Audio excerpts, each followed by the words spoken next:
سنتوں کی ہر طرف آئے بہار، نیک ہو امت اے نانائے حسین، نیک ہو امت اے نانائے حسین، ہر طرف نیکی کی دعوت عام ہو، نیک ہو امت اے نانائے حسین، سنتوں کی ہر طرف آئے بہار، نیک ہو امت اے نانائے حسین۔ الحمدللہ رب العالمین والصلاة والسلام علی سید المرسلین، اما بعد فاعوذ باللہ من الشیطان الرجیم، بسم اللہ الرحمن الرحیم، الصلاة والسلام علیک یا رسول اللہ وعلی آلک واصحابک یا حبیب اللہ، الصلاة والسلام علیک یا نبی اللہ وعلی آلک واصحابک یا نور اللہ۔ فرمان مصطفیٰ صلی اللہ علیہ وآلہ وسلم، جو شخص مجھ پر ایک دن میں 50 مرتبہ درود پاک پڑھے گا، حضور فرماتے ہیں کل بروز قیامت میں اس شخص سے مصافحہ کروں گا۔ صلو علی الحبیب صلی اللہ تعالی علی محمد صلی اللہ علیہ وآلہ وسلم۔ FGN چینل کے ناظرین، جنت اور دوزخ، یہ سلسلہ واپس سے ہم آگے بڑھاتے ہیں اور پھر اس کی جو آگے کی باتیں ہم سنتے ہیں کہ اس میں اور ہمارے لیے کیا مدنی پھول اور کیا گفتگو ہے۔ تو ہم چل رہے تھے اور سن رہے تھے جنت اور جہنم کے بارے میں۔ تو شارق بھائی، بعض لوگ یہ سوال کرتے ہیں، ان کے ذہن میں یہ باتیں ہوتی ہے کہ جنت میں مردوں کے لیے حوریں ہیں، تو عورتوں کے لیے کیا ہے، عورتوں کو کیا ملے گا، اس کے بارے میں آپ کیا فرماتے ہیں؟ بسم اللہ الرحمن الرحیم۔ ماشاءاللہ آپ نے کافی یونیک سوال کر لیا ہے، اور ہوتے بھی ہیں کافی ایسے یونیک سوالات کرتے بھی ہیں۔ اس کے اندر دیکھیں کہ جنت کے اندر جو نعمتیں ہیں، انعامات ہیں، محلات ہیں، غذائیں ہیں، اور اللہ تعالیٰ کی جانب سے جو بھی عطائیں بندوں پر ہوگی، تو اس کے اندر کوئی ایسا نہیں کہ عورت کو کم اور مرد کو زیادہ ہے، اس کے اندر وہ چیزیں مشترک ہیں، یعنی دونوں کو ایکولی اس کو ملے گا، ان دونوں کو، چاہے وہ مرد ہو یا عورت ہو۔ لیکن اب یہ سوال ہوتا ہے کہ مرد کو تو حوریں ملے گی، تو عورتوں کو کیا ملے گا؟ تو اس کے اندر تو یہی ہے جواب کہ جن عورتوں کا نکاح ہو چکا تھا تو جو شوہر تھے ان کے، وہ انہی کے نکاح میں رہے گی، اچھا، جبکہ ان کا شوہر جو ہے وہ جنتی ہو، تو جنت میں وہ اپنے شوہر کے ساتھ رہے گی۔ صحیح ہے۔ اب وہ خواتین جن کا نکاح ہی نہیں ہوا، کنواری جو انتقال کر گئی، تو ان میں جنتی کسی جنتی سے اس کا نکاح ہو جائے گا، یہ ہے۔ اور جس کے کئی متعدد نکاح ہوئے تھے، تو اس کے اندر دو قول ہیں۔ ایک تو یہ کہ جس کے نکاح میں وہ سب سے آخر میں تھی، جی جی جی، اس کے ساتھ رہے گی، اور دوسرا یہ کہ جو ان میں سب سے اخلاق مند ہوگا، جس کا اخلاق، جو حسن اخلاق میں سب سے بہتر ہوگا، وہ اس کے ساتھ جنت میں رہے گی۔ لیکن اب دیگر حوریں بھی مرد کے نکاح میں ہیں، عورتیں بھی ہیں، لیکن اللہ پاک کا یہ احسان دیکھے کہ انسانوں پر، انسانوں کو اللہ تعالیٰ نے افضل البشر ٹھہرایا، افضل البشر فرمایا، اور افضلیت کا تاج ان کے سر پر سجایا۔ تو اس عورت کو اللہ تعالیٰ ایسا حسن و جمال عطا فرمائے گا کہ وہ ان حوروں کی بھی سردار بن جائے گی۔ کیا بات، یعنی وہ ان حوروں کی سردار ہوگی، اور ان حوروں سے بھی بڑھ کر اللہ پاک ان عورتوں کو جو جنت میں جنتیوں کی وائفس ہوگی، ان کو جو ہے وہ سردار بنا دے گا اور حسن و جمال میں سب سے بہتر کر دے گا۔ کیا بات ہے، سبحان اللہ۔ یعنی کہ جنت میں مردوں کے لیے حوریں ہیں، تو ایسا نہیں کہ عورتوں کے لیے کچھ نہیں ہے، عورتوں کے لیے بھی حصہ رکھا گیا، جیسے کہ آپ نے ابھی سنا۔ اچھا صادق بھائی، جہنم میں عذاب کی چند صورتیں آپ بیان کیجئے گا، عذاب کس کس طرح کا ہوگا جہنم میں؟ اللہ اللہ، جہنم کا نام سنتے ہی رونگٹے کھڑے ہو جاتے ہیں۔ جہنم میں دوزخیوں کو طرح طرح کا خوفناک، بھیانک عذاب میں جہنمیوں کو مبتلا کیا جائے گا۔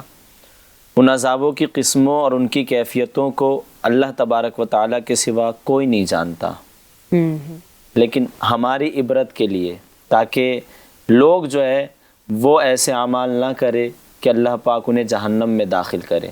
ہماری عبرت کے لیے اللہ پاک نے کچھ سزائیں جو ہے وہ متعین کی ہے، سب سے پہلے جو جہنمیوں کو جو جہنم میں عذاب ہوگا ان میں سے ایک ہے آگ کا عذاب. دوزخیوں کو جہنم کی آگ میں بار بار جلایا جائے گا. اللہ. جب وہ جل بھن کر کوئلہ ہو جائیں گے تو پھر دوبارہ انہیں نئے گوشت اور نئے چمڑے کے ساتھ زندہ کیا جائے گا. اللہ اکبر. پھر ان کو آگ میں جلایا جائے گا. یہ عذاب بار بار ہوتا رہے گا. جہنم کی آگ کی گرمی کا یہ عالم ہے کہ حضور اکرم صلی اللہ علیہ وسلم نے فرمایا کہ فرشتوں نے 1000 برس تک جہنم کی آگ کو بھڑکایا تو وہ آگ سرخ ہو گئی. ناظرین اکرام ذرا غور کرے کہ 1000 برس تک 1000 سال تک جہنم کی آگ کو دہکایا گیا بھڑکایا گیا تو وہ سرخ ہو گئی. پھر 1000 برس تک بھڑکائی گئی جہنم کی آگ تو وہ سفید ہو گئی. پھر 1000 مرتبہ بھڑکائی گئی تو وہ کالے رنگ کی ہو گئی تو وہ نہایت ہی خوفناک سیاہ رنگ کی ہے. اللہ اکبر. ایک دوسری حدیث میں یہ بھی ہے کہ جہنم میں ایک پہاڑ ہے جو آگ کا ہے اور اس کا نام صعود ہے.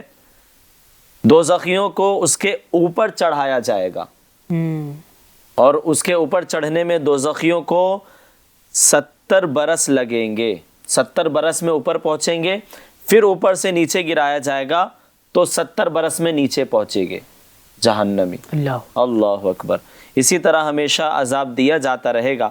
یہ بھی حدیث میں آیا ہے کہ دوزخی جہنم کی آگ میں جھلس کر ایسے مست ہو جائیں گے کہ اوپر کا ہونٹ سکڑ کر یہ اوپر کا ہونٹ سکڑ کر جو ہے آدھے سر تک پہنچ جائے گا اور اسی طرح نچلا ہونٹ لٹک کر ناف تک پہنچ جائے گا. اللہ اکبر. یہ جہنم کا عذاب ہے.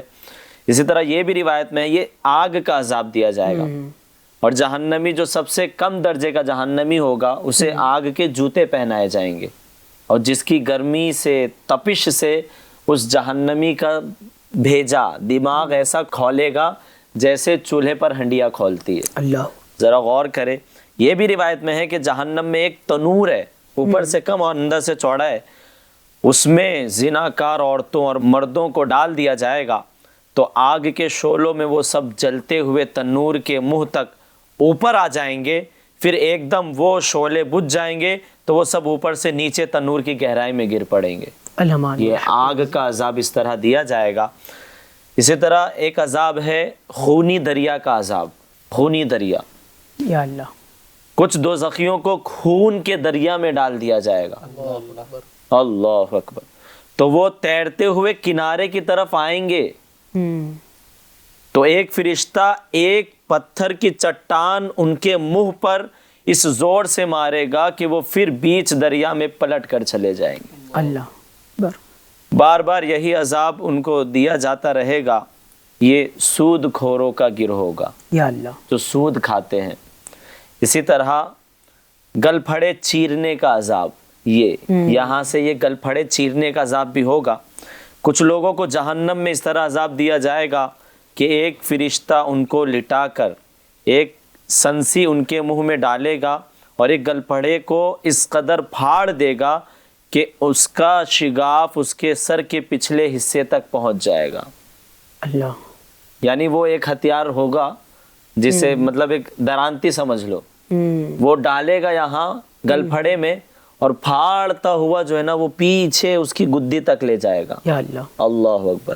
پھر وہ فرشتہ جو ہے نا اسی طرح دوسرے گل پھڑے کو پھاڑ دے گا جب تک یہ پہلا گل پھڑا جو ہے وہ درست ہو جائے گا. پھر اس کو پھاڑ دے گا. اسی طرح گل پھڑے درست ہوتے رہیں گے اور وہ فرشتہ اس کو سنسی کی پکڑ سے چیرتا اور پھاڑتا رہے گا. یہ جھوٹ بولنے والوں کا گروہ اللہ جو جھوٹ بول دیتے ہیں. اسی طرح پتھراؤ کا عذاب ہوگا. پتھراؤ. کچھ جہنمیوں کو اس طرح عذاب دیا جائے گا کہ ایک فرشتہ ان کو لٹا کر ان کے سروں پر ایک پتھر اس زور سے مارے گا ان کا سر کچل جائے گا. یا اللہ. ہمارا نازک بدن ہے کہ اگر ذرا سا پتھر بھی اگر کوئی پھینک کے مارے نا برداشت نہیں کر پاتے ہم. ذرا سا کٹ لگ جائے چیرا لگ جائے تو فوراً ہم ڈاکٹر کی طرف بھاگتے ہیں ملہم پٹی لگاتے ہیں. یہ جہنم کے عذابات جن کی خوفناکی کا کوئی اندازہ نہیں لگا سکتا. تو ایک فرشتہ ان کو لٹا کر ان کے سروں پر ایک پتھر اس زور سے مارے گا کہ ان کا سر کچل جائے گا. اللہ. اور وہ پتھر لڑک کر کچھ دور چلا جائے گا. پھر وہ فرشتہ جب تک اس پتھر کو اٹھا کر لائے گا اس کے سر کا زخم اچھا ہو جائے گا. پھر وہ پتھر مارے گا تو سر کچل جائے گا اور پھر وہ لڑک کر دور چلا جائے گا. پھر فرشتہ پتھر اٹھا کر لائے گا اور پھر وہ پتھر مار کر اس کا سر کچل دے گا. اسی طرح لگاتار یہی عذاب ہوتا رہے گا. اللہ مان الحفیظ. ناظرین دیکھا آپ نے جہنم میں کیسے کیسے عذاب آتے ہیں کہ سود کھانے والا, جھوٹ بولنے والا, ہاں یہ ان کو عذاب ہوگا. اور سب سے کم درجے کا عذاب کیا ہے؟ جہنمیوں کو آگ کی جوتیاں پہنا دی جائے گی جس سے اس کا دماغ کھولنے لگے گا. اللہ اکبر. یہ سب سے کم درجے کا عذاب ہے. اس سے بڑے بڑے بھی عذاب آتے ہیں. اللہ پاک ہمیں ہماری حفاظت فرمائے, جہنم سے بچا کے اللہ پاک ہمیں جنت میں داخل کر دے. حقیقت میں کامیاب وہی ہے. فمن زحزح عن النار وادخل الجنت فقد فاز. قرآن پاک نے بتا دیا کہ کامیاب کون ہے. کامیاب وہی ہے جو جہنم سے بچا کر جنت میں داخل کر دیا گیا, وہ کامیاب ہے. آج دنیا میں ہم کامیابی کے پیچھے دوڑتے ہیں اور اسی کو اصل کامیابی سمجھتے ہیں کہ یہی کامیابی ہے اور یہی کامیابی ہے, یہی ترقی ہے. اصل کامیابی جہنم سے بچ کر ہم جنت میں چلے جائیں, یہ کامیابی ہے. اللہ پاک ہمیں جنت نصیب فرمائے اور بغیر حساب و کتاب جنت میں اللہ پاک ہمارا داخلہ نصیب فرمائے. آمین یا رب العالمین. اچھا تنویر بھائی, اب یہ آپ بتائیے گا کہ جنت کس چیز سے بنی ہوگی؟ اس کی دیواریں, اس کی چھت, اس کی فرش, یہ کس چیز سے بنائی گئی ہے؟ یہ اس پر روشنی ڈالیے گا تاکہ ہمارا اشتیاق, ہمارا شوق اس کی طرف بڑھے. سبحان اللہ. جنت کے بارے میں یہی سوال حضرت ابو ہریرہ رضی اللہ تعالی عنہ نے بھی نبی پاک صلی اللہ تعالی علیہ وسلم سے استفسار کیا تھا. نبی پاک صلی اللہ تعالی علیہ وسلم نے ارشاد فرمایا کہ جنت کی ایک اینٹ سونے کی اور ایک اینٹ چاندی کی. کیا بات ہے, سبحان اللہ. آپ نے دنیا میں کوئی ایسا محل دیکھا ہے, کسی کوئی بادشاہ ایسا کے مکان کہ جس کی ایک اینٹ سونے کی ہو اور ایک اینٹ چاندی کی ہو؟ بک جائے گا وہ. پوری دنیا اگر بیچ دی جائے پھر بھی وہ اس طرح کا محل نہیں بنا سکتا. اور پھر ہمارے ہاں جو گارا بنتا ہے تو گارا سیمنٹ, پانی وغیرہ ریتی وغیرہ مکس کر کے بنایا جاتا ہے. تو حدیث پاک میں ہے, نبی پاک صلی اللہ علیہ وسلم نے فرمایا کہ جنت کا جو گارا ہوگا جس سے جنت بنائی گئی ہے اس کا جو گارا ہوگا وہ مشک کا ہوگا. سبحان اللہ. سبحان اللہ. اور اس کی جو کنکریاں ہوں گی وہ موتی اور یاقوت کی ہوں گی. کیا بات ہے, سبحان اللہ. ہمارے یہاں جو کنکریاں ملتی ہیں وہ پتھر کی ہوتی ہیں, پتھر کی ہوتی ہیں. تو اس کی جو کنکریاں ہوں گی وہ موتی اور یاقوت کی ہوں گی. اور جنت کی جو مٹی ہوگی وہ زعفران کی ہوگی. سبحان اللہ. زعفران کتنا مہنگا ملتا ہے, اور یہ تو بس دنیا کا زعفران ہے سمجھانے کے لیے. جنت کا زعفران کیسا ہوگا کسی آنکھ نے دیکھا نہیں, تو بس یہ مثال سمجھانے کے لیے. جی جی جی. تو ہمیں اس حدیث پاک سے پتہ چلتا ہے کہ جو جنت بنائی گئی ہے وہ سونے اور چاندی کی اینٹوں سے, اور اس کا جو گارا ہے وہ مشک کا ہے, اور اس کی جو کنکریاں ہیں وہ موتی اور یاقوت کی ہیں, اور اس کی جو زمین ہے وہ زعفران کی ہے. سبحان اللہ. کیا بات ہے. شارق بھائی, جنت میں ساری جنتی چلے جائیں گے, تب جنت میں جانے کے بعد کیا جنتیوں کو پھر کبھی موت آئے گی, اور کیا وہاں پر نیند کا تصور ہے, نیند بھی آئے گی؟ اس کے بارے میں آپ رہنمائی فرمائیے گا. بسم اللہ الرحمن الرحیم. جی, نہ تو جنتیوں کو اور نہ ہی جہنمیوں کو کبھی موت آئے گی, یعنی انہیں کبھی بھی موت نہیں آئے گی. کہ ایک روایت کا مفہوم ہے کہ جب جہنمی اپنے عذاب جب ان کا ناقابل برداشت ہوگا تو اور جنتی اپنی جنت میں نعمتوں میں مشغول ہوں گے, جنت اور جہنم کے درمیان ایک فرشتہ ایک مینڈے کو لائے گا, ایک جانور کو لائے گا اور پکارے گا دونوں کو, جنتیوں کو بھی جہنمیوں کو بھی پکارے گا. تو دونوں وہاں سے نکلیں گے اور جھانکیں گے کہ جنتی خوف کے مارے کہ کہیں ہمیں نکالنے کا نہ حکم ہو, اور جہنمی خوشی کے مارے کہ کاش ہمیں یہاں سے نکال دیا جائے.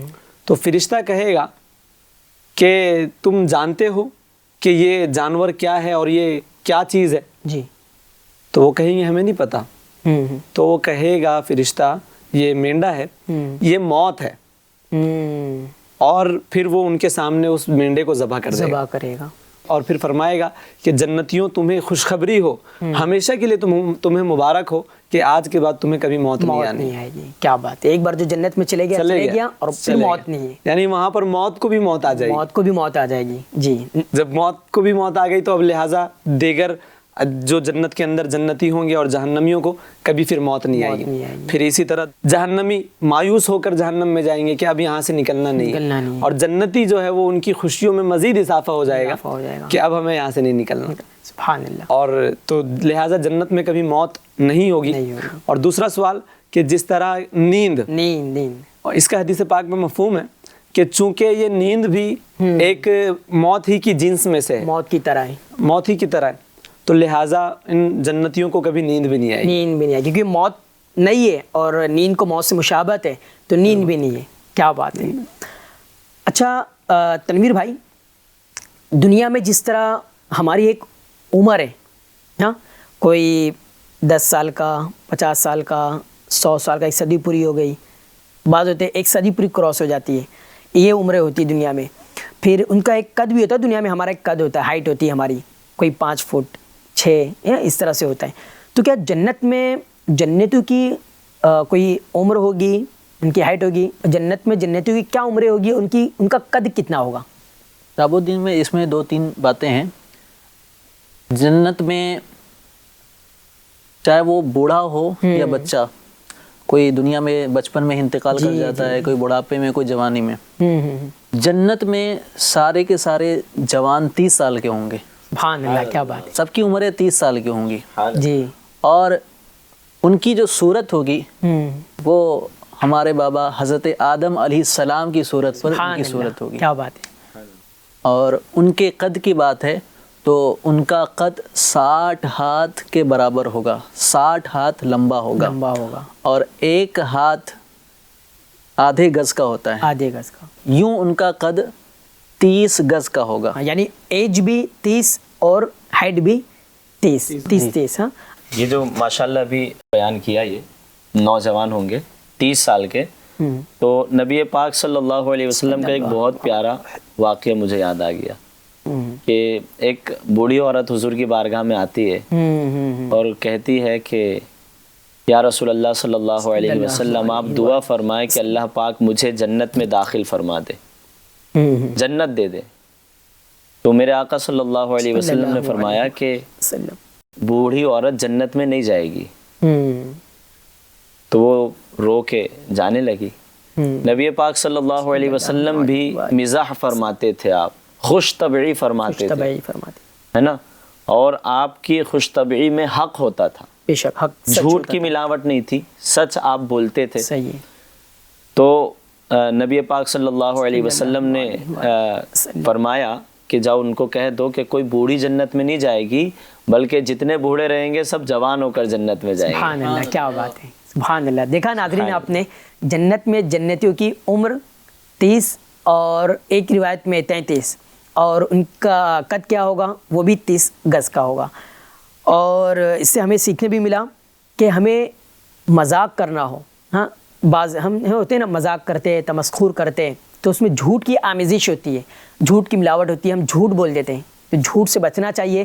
مزاح کرے, اسلام میں مزاح کا تصور ہے نا, ایسی مزاح جس میں جھوٹ نہ ہو, سچ پر مبنی ہو. نبی پاک کا ایک اور واقعہ یاد آ گیا مزاح پہ کہ ایک صحابی رسول تھے جن کا نام عمیر تھا. عمیر رضی تو وہ بچپن میں ایک پرندے سے کھیلتے تھے جس کا نام نغیر تھا, اس پرندے کا نام. اچھا. تو آپ جوان ہو گئے تو حضور کی بارگاہ میں جب آتے تھے, میرے آقا صلی اللہ علیہ وسلم ان سے کہتے تھے یا ابا عمیر ما فعل النغیر, چونکہ جوان ہو گئے نا, اب وہ پرندہ نہیں ہے. تو میرے آقا مزاحن فرماتے تھے کہ اے ابو عمیر, یہ بتاؤ کہ نغیر کا کیا ہوا. صحیح ہے. تو خوش ہوتے تھے, مسکراتے تھے. اسی طرح حضرت انس کو میرے آقا نے فرمایا یا ذل اذنین, اے 2 کانوں والے. صحیح ہے. یہ بھی میرے آقا کا انداز مزاح تھا ہمیں جو ہے نا اس سے جو ہے نا مدنی پھول لینے چاہیے کہ ہم حق بولے، دل جوئی کرے، خوش طبعی کرے، لیکن اس میں جھوٹ کی آمیزش نہ ہو. صحیح ہے، اس سے بچ کے ہمیں گفتگو بھی کرنا چاہیے، کلام بھی کرنا چاہیے، مذاق بھی اگر آپ کرتے تو مزاح کرے جس میں جھوٹ کا تصور نہیں ہوتا ہے. اللہ پاک ہمیں سچا بنائے، جھوٹ سے بچنے والا بنائے. اچھا شارق بھائی، جنت کا تذکرہ ہم سن رہے ہیں، تو کیا دنیا میں بھی کوئی ایسی جنت ہے؟ اس کا روایت میں کوئی ایسا تذکرہ ملتا ہے کہ دنیا میں بھی جنت ہے، اس کو ہم دیکھ سکتے ہیں؟ اس بارے میں آپ کیا فرماتے ہیں؟ اس بارے میں روشنی ڈالیے گا. بسم اللہ الرحمن الرحیم. بڑا پیارا آپ نے سوال کیا. عرض کرتا ہوں کہ جنت تو کیا، جنت سے بھی افضل جگہ اس دنیا میں موجود ہے. کیا بات ہے، جنت سے بھی افضل. کہ میں نے مانا کہ جنت ہے بے حد حسین، چھوڑ کر میں مدینہ نہ جاؤں کہیں، کیونکہ جنت میں سب ہے مدینہ نہیں، اور بے شک جنت مدینے میں موجود ہے. اور علماء اکرام کا اس بات پر اتفاق ہے کہ جو زمین ہمارے آقا رحمت عالم صلی اللہ تعالیٰ علیہ وسلم کے مبارک جسم سے ٹچ ہے، مس ہے، تو وہ جنت، عرش، کرسی، ہر چیز سے افضل ہے. تو ہر چیز سے بڑھ کر باقاعدہ اس میں علماء نے بحث کی کہ مکہ افضل ہے یا مدینہ افضل ہے، لیکن اس کے اندر بحث نہیں کی کہ جس جگہ پر ہمارے آقا کا جسد اقدس ہے، پیارا پیارا جسم ہے، اس سے جو جگہ مس ہے اس پر کسی کا اختلاف نہیں. اور جب تک ہمارے آقا رحمت عالم صلی اللہ علیہ وسلم مکہ میں جلوہ فرما تھے اس وقت تک مکہ افضل تھا، اور جب مدینہ تشریف لے آیا تو مدینہ افضل ہو گیا. تو اب اس وقت رحمت عالم صلی اللہ علیہ وسلم کا پیارا پیارا جسم اقدس اس دنیا میں موجود ہے تو یقیناً وہ جگہ افضل ہے. لیکن جب قیامت کے بعد جب سرکار صلی اللہ علیہ وسلم جنت میں تشریف لے جائیں گے تو جنت افضل ہو جائے گی. تو پتہ یہ چلا کہ مکان کی بنفسی ہی خود بذات خود کوئی افضلیت نہیں ہے. مکان کی افضلیت ہے تو وہ مکین سے، اس کے اندر کون ہے؟ گنبد خضرا کے مکین سے، گنبد خضرا کے مکین سے، کہ اس مکان کے اندر کون سی ذات جلوہ فرما ہے، اس ذات کے اعتبار سے مکان کو افضلیت ملتی ہے. تو رحمت عالم صلی اللہ تعالیٰ علیہ وسلم، یہ کوئی ایسی بات نہیں کہ ہم صرف پانی پر محل کھڑا کر رہے ہو، یعنی صرف عشق کے طور پر اور محبت کے طور پر یہ بات کر رہے ہو، بلکہ احادیث سے بھی اس چیز کی تائید ہوتی ہے کہ ہمارے آقا صلی اللہ تعالیٰ علیہ وسلم کی ایک حدیث پاک ہے کہ ما بین بیتی و منبری روضۃ من ریاض الجنہ. کیا بات ہے کہ جو میرے گھر اور میرے منبر کے درمیان کی جو جگہ ہے یہ جنت کی کیاریوں میں سے، جنت کے باغات میں سے ایک باغ ہے، ایک کیاری ہے. کیا بات ہے. اعلیٰ خوب فرماتے نا، اس طرف روضے کا نور، اس سمت منبر کی باہر، بیچ میں جنت کی پیاری پیاری کیاری. واہ واہ سبحان اللہ. یعنی اس دنیا میں بھی جنت کا تصور حدیث پاک کے مطابق موجود ہے جو مدینہ منورہ میں واقع ہے. اللہ پاک ہمیں اس کا دیکھنا نصیب فرمائے اور اللہ پاک ہمیں اس کی برکت سے جنتی بنا دے. آمین. آمین. کہ اعلیٰ حضرت کے بھائی ہے مولانا علامہ حسن رضا خان حسن رحمۃ اللہ تعالیٰ علیہ، بڑا پیارا شعر فرماتے ہیں: سیر گلشن کون دیکھے دشت طیبہ چھوڑ کر، سوئے جنت کون جائے در تمہارا چھوڑ کر، اور مر کے جیتے ہیں جو ان کے در پہ جاتے ہیں حسن، جی کے مرتے ہیں جو آتے ہیں مدینہ چھوڑ کر. مر ہی جاؤں میں اگر اس در سے جاؤں دو قدم، مر ہی جاؤں میں اگر اس در سے جاؤں دو قدم، کیا بچے بیمار غم قرب مسیحا چھوڑ کر. سبحان اللہ. کیا بات ہے. اللہ پاک ہمیں بار بار مدینہ پاک کی حاضری نصیب فرمائے اور اللہ پاک ہمیں بقی نصیب فرمائے. آمین یا رب العالمین. صادق بھائی، جہنم میں جہنمیوں کی، دوزخیوں کی، ان کی شکل کیسی ہوگی؟